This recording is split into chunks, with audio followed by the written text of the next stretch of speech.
Subscribe करिए हमारे channel target UP TET CTET को और बेल आइकन को दबाइए। हेलो फ्रेंड्स, मैं रेनू स्वागत करती हूँ आप सभी भावी अध्यापक एवं अध्यापिकाओं का आपके अपने channel target UP TET CTET में। दोस्तों, आज यहाँ पर हम जा रहे हैं स्टार्ट करने आपके फर्स्ट सेमेस्टर का फर्स्ट पेपर बाल विकास एवं सीखने की प्रक्रिया। तो दोस्तों, किसी भी सब्जेक्ट को शुरू करने से पहले मैं उसके सिलेबस को डिस्कस करती हूँ। तो पहली क्लास आपको बहुत अच्छे से समझनी होती है कि वाकई में आपको अपने फर्स्ट पेपर में पढ़ना क्या क्या है।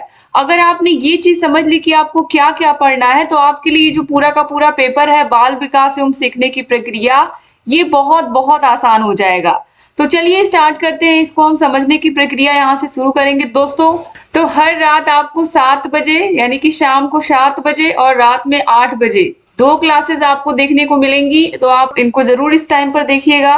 तो दोस्तों, बाल विकास में सबसे पहले हम ये जानेंगे कि बाल विकास होता क्या है, कहते इसको क्या है, ये क्यों इसको हम बाल विकास कहते हैं, बाल विकास का अर्थ क्या होता है, इसकी आवश्यकता क्या है और इसके क्षेत्र क्या है। जैसा मैंने आपको बताया, चूंकि अब आप डीएलएड में एडमिशन ले चुके हो और आप डीएलएड कर रहे हो, इसका मतलब ये हुआ कि अब आप शिक्षक बन गए हो। ये आपको मान करके चलना है कि अब आप एक शिक्षक की तरह व्यवहार करोगे, आप एक शिक्षक की तरह रहोगे और आप पढ़ने नहीं जा रहे हो, आप पढ़ाने जा रहे हो। आपके दिमाग में हमेशा ये चीज रखनी है आपको, तभी आपका डीएलएड 2 साल का ये बहुत ही अच्छे से निकल पाएगा।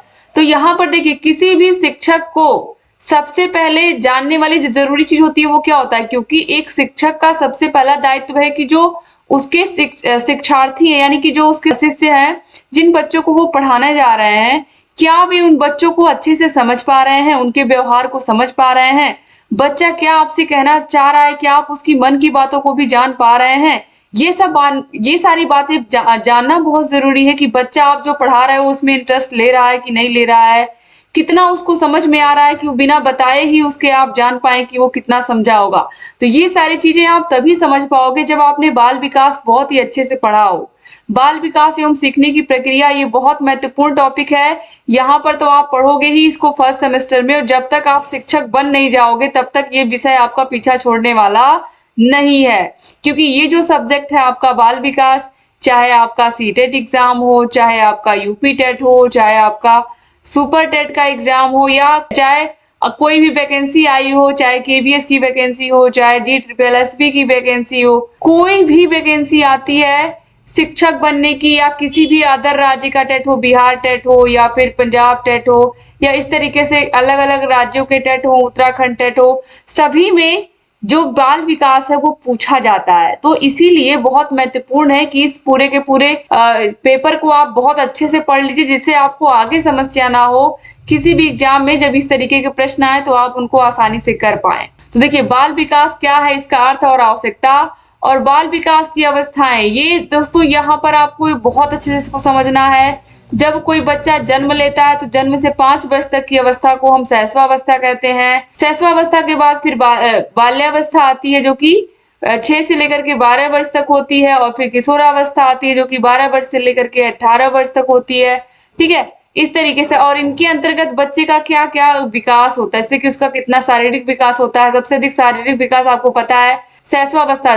प्रारंभिक 5 सालों में बच्चे का जो ग्रोथ है वो बहुत तेज होता है, उसकी लंबाई बहुत बढ़ती है, ये सारी चीजें होती हैं। फिर मानसिक विकास, बच्चों का मानसिक विकास किस तरीके से, जब बच्चा छोटा होता है तो आप देखते हो कि अगर वो खिलौना लिया, उसका खिलौना किसी ने छीन लिया तो वो रोने लगता है। ठीक है, जो बहुत छोटा बच्चा होता है। फिर धीरे धीरे जब वो बच्चा 5 साल से ऊपर का होता है, 6 से 12 साल के अंतर्गत होता है, तो उसको उतना फर्क नहीं पड़ता अगर आपने उसका कोई सामान ले लिया, क्योंकि आप उसको पता होता है कि ये फिर मुझे मेरा सामान लौटा देंगे, तो बच्चा उतना नहीं रोता है।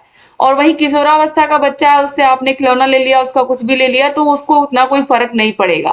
तो इस तरीके से बच्चों के मानसिक विकास जो है वो किस तरीके से चेंज होता है, उनकी जो बुद्धि है वो किस तरीके से चेंज होती है। जब बच्चा छोटा होता है तो वो हमेशा अपनी माँ के पास रहना चाहता है, और वो अपनी माँ को किसी के साथ शेयर करते हुए कोई भी सामान, जैसे कि उस अगर टॉफी आई है तो वो सोचेगा कि सारा का सारा टॉफी मेरी माँ मुझे ही दे, वो मेरे भाई बहनों को ना दे।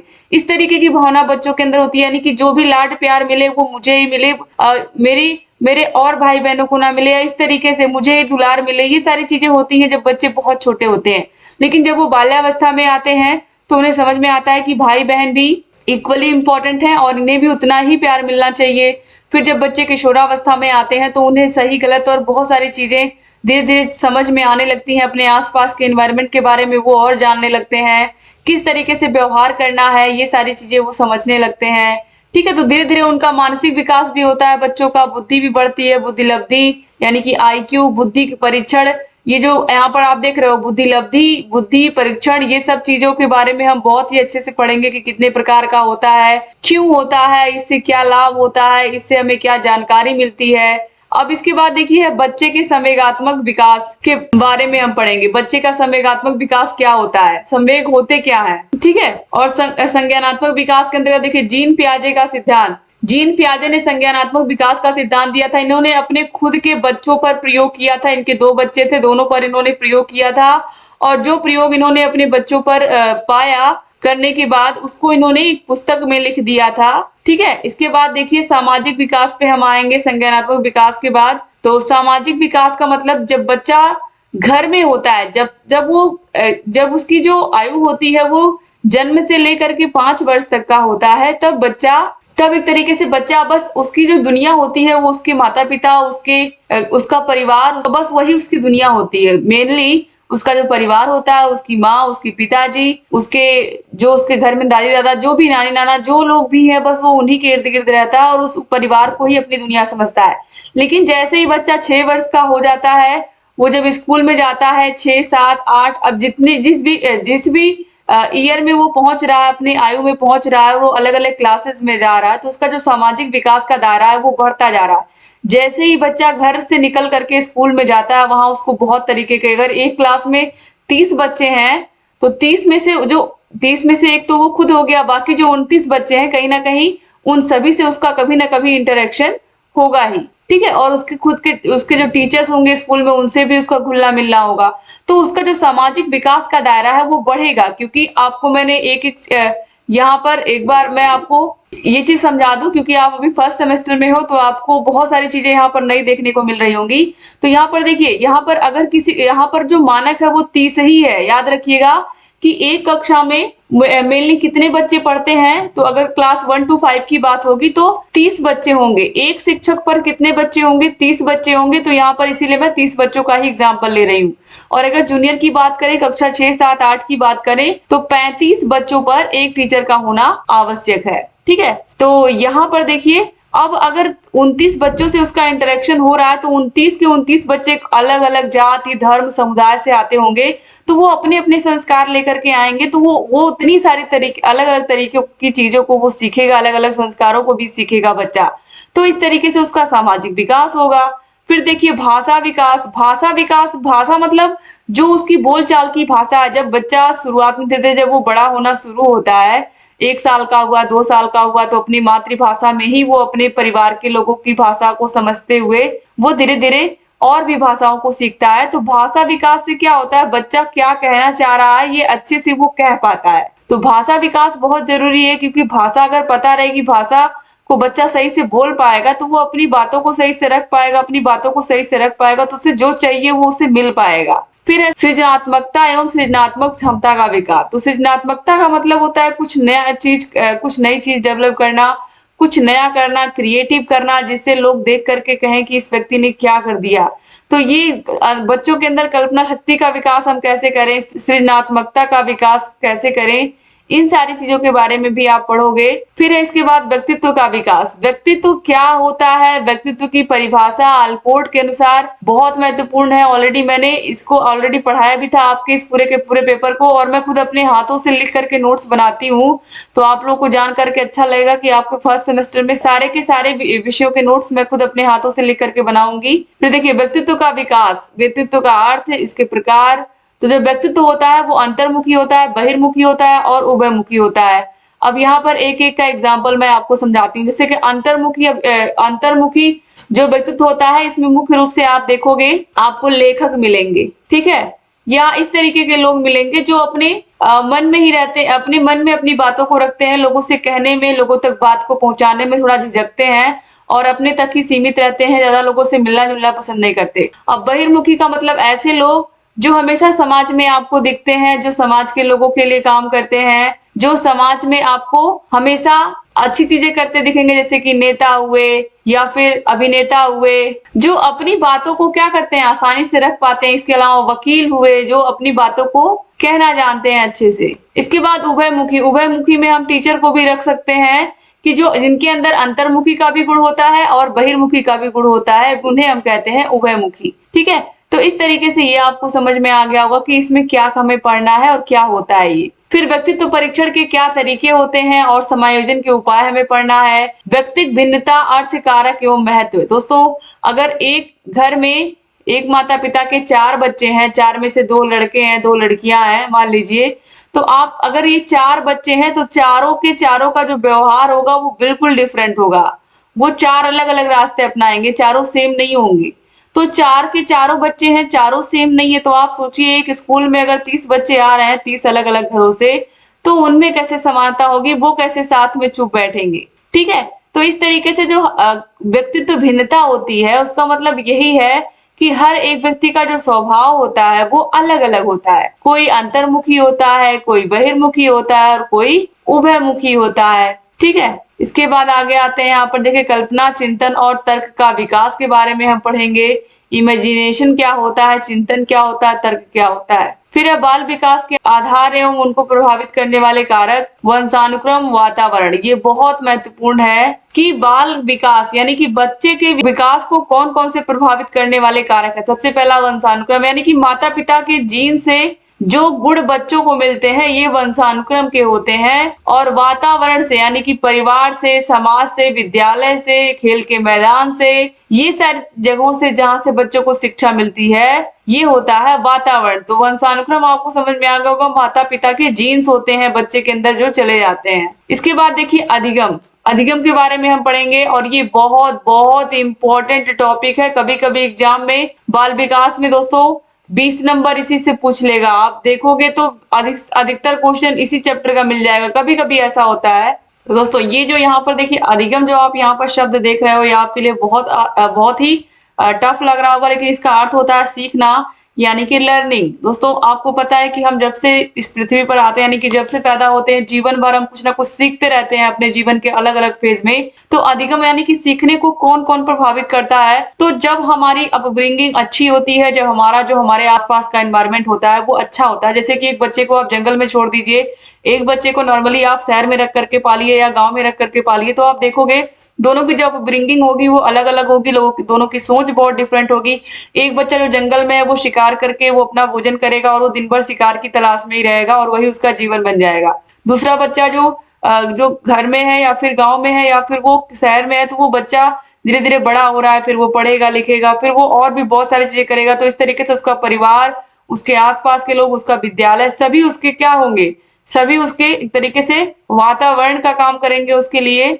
और इस तरीके से बच्चे का मानसिक और शारीरिक विकास भी होगा जब वो रोज विद्यालय जाएगा। ठीक है, तो इस तरीके से सीखने की तीव्र इच्छा या प्रेरणा, इस तरीके से विषय सामग्री का स्वरूप, वातावरण, शारीरिक एवं मानसिक थकान आदि, ये सारी चीजें आती हैं इसमें। अधिगम प्रभावशाली विधियां क्या हैं, तो करके सीखना, अनुकरण द्वारा सीखना, निरीक्षण करके सीखना, परीक्षण करके सीखना, सामूहिक विधियों द्वारा सीखना, सम्मेलन एवं गोष्ठी विधि, प्रोजेक्ट विधि आदि के माध्यम से। अधिगम के नियम, थॉर्नडाइक के सीखने के मुख्य, ये बहुत बहुत बहुत इंपॉर्टेंट है। थॉर्नडाइक ने सीखने के 3 नियम दिए हैं, 3 नियम इनके सीखने के हैं जो कि मुख्य हैं, और 5 क्या है, गौण है। ये बहुत इंपॉर्टेंट है दोस्तों।